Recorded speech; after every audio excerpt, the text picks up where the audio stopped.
其實喺嗰度短短1、2個鐘頭睇住佢一座接一座係咁樣燒落去，我隻腳都企唔冇晒力企喺度，我望到好無助。啲火唔知點解會可以咁猛咁樣一座接一座係咁樣燒落去，好恐怖！嗰啲竹棚聽到叭叭聲，好似燒槍咁樣，根本係控制唔到嗰啲火啦，已經。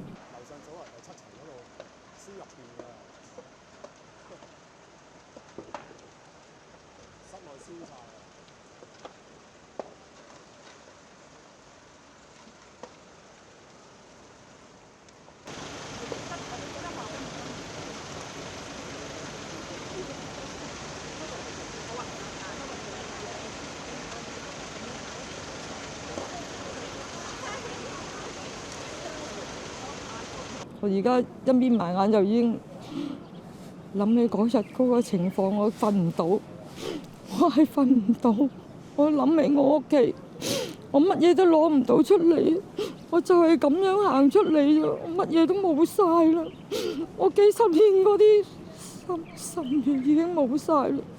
我本應好好喺呢度生活，我得閒可以去海濱公園嗰度，我哋兩公婆喺度散步。呢啲冚唪唥都係回憶嚟㗎啦，係咁樣。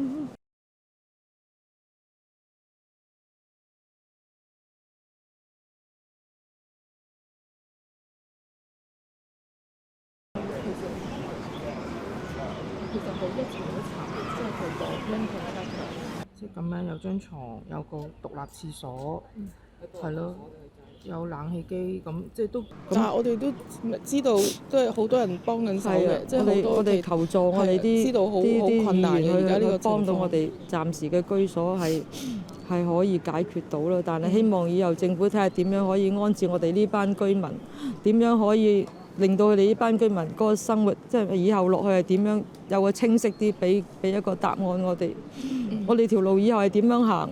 如果我哋有啲70幾、80歲嗰啲，你話如果整10年8年，根本都唔係我哋嘅，唔係我哋住㗎啦，已經係咪？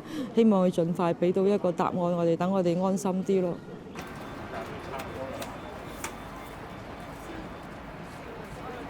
點解佢唔喺直升機落啲彈嘅？